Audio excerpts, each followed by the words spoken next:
Hello বন্ধুরা, আজ আপনাদের দেখাতে নিয়ে আসলাম এফডিটি টেস্ট। আইজিবিটের এফডিটি টেস্ট কীভাবে করা হয় শুরু থেকে শেষ পর্যন্ত দেখতে পাবেন এই ভিডিওতে কীভাবে এফডিটি টেস্ট করা হচ্ছে। প্রথমে আমরা একটা জায়গা সিলেক্ট করে দিছি, এই জায়গাতে আমরা এফডিটি টেস্টটা করব। তখন এইখানে একটা প্লেট বসানো হয়েছে, চারদিকে 4টে রড দিয়ে প্লেট বসানোর পরে ওই গোল জায়গাটার বালুগুলো সব তোলা হবে 6 ইঞ্চি ডিপ করে। 6 ইঞ্চি থিকনেসে বালুটা তোলা হচ্ছে।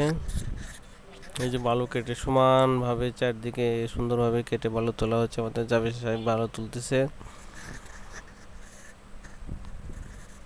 আমি বসে বসে দেখতেছি এখানে ঠিক মতো তুলতেছে কিনা।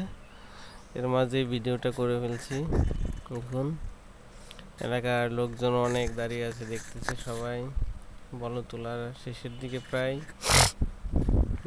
আমাদের ডিপ হয়ে গেছে প্রায় 6 ইঞ্চির মতো। এখন পরিষ্কার করতেছে চারদিকে সুন্দরভাবে। পরিষ্কার করা হলে আমরা এই যে বালুর কোনটা ওয়েট দিয়ে দিচ্ছি যে কতখানি আছে এখানে বালু, সেটা ওয়েট করা হইলে পরেই আমরা এটা আবার ওই গর্তের ভিতরে যেখানে খোঁড়া হয়েছে ওইটার ভিতরে এখানে দেওয়া হবে। দেখলাম কয় কেজি আমরা বালু পাইলাম সেটা দেখতেছি, যে মাটি খুঁড়ে যেটা খুঁড়লাম সেটা খুঁড়ে কতখানি বালু পাওয়া গেছে। এটা এই যে যাবে সুন্দরভাবে পরিষ্কার করতেছে, এরপরে এটা দেওয়া